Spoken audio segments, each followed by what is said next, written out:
Afghanistan's Independence Day opened with Taliban patrols and gunfire on the streets of the capital.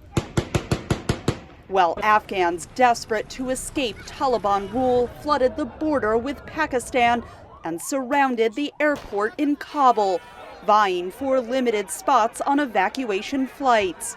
American soldiers seen here helping an Afghan woman scale the airport wall, but also holding back those crowds earlier with tear gas. More than 5,200 U.S. troops are now at Kabul airport to secure the evacuation, a process the Pentagon said Thursday was accelerating.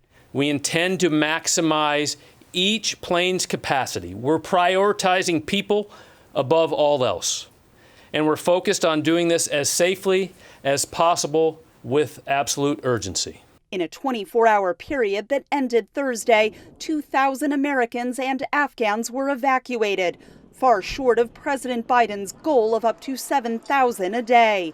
The president saying no mistakes were made in the U.S. withdrawal from Afghanistan. We're going to stay till we get them all out. Even as U.S. intelligence agencies say they consistently identified the risk of a rapid collapse of the Afghan government.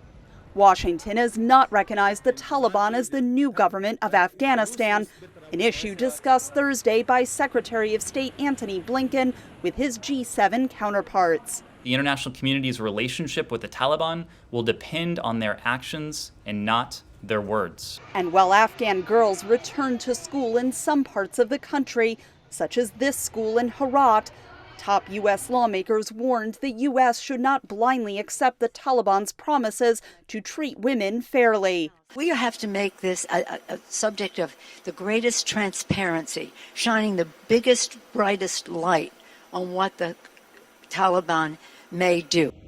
Most Americans are skeptical the 20-year U.S. conflict in Afghanistan was worthwhile, according to a poll conducted this past week as the Taliban took control of the country. Catherine Gibson, VOA News, Washington.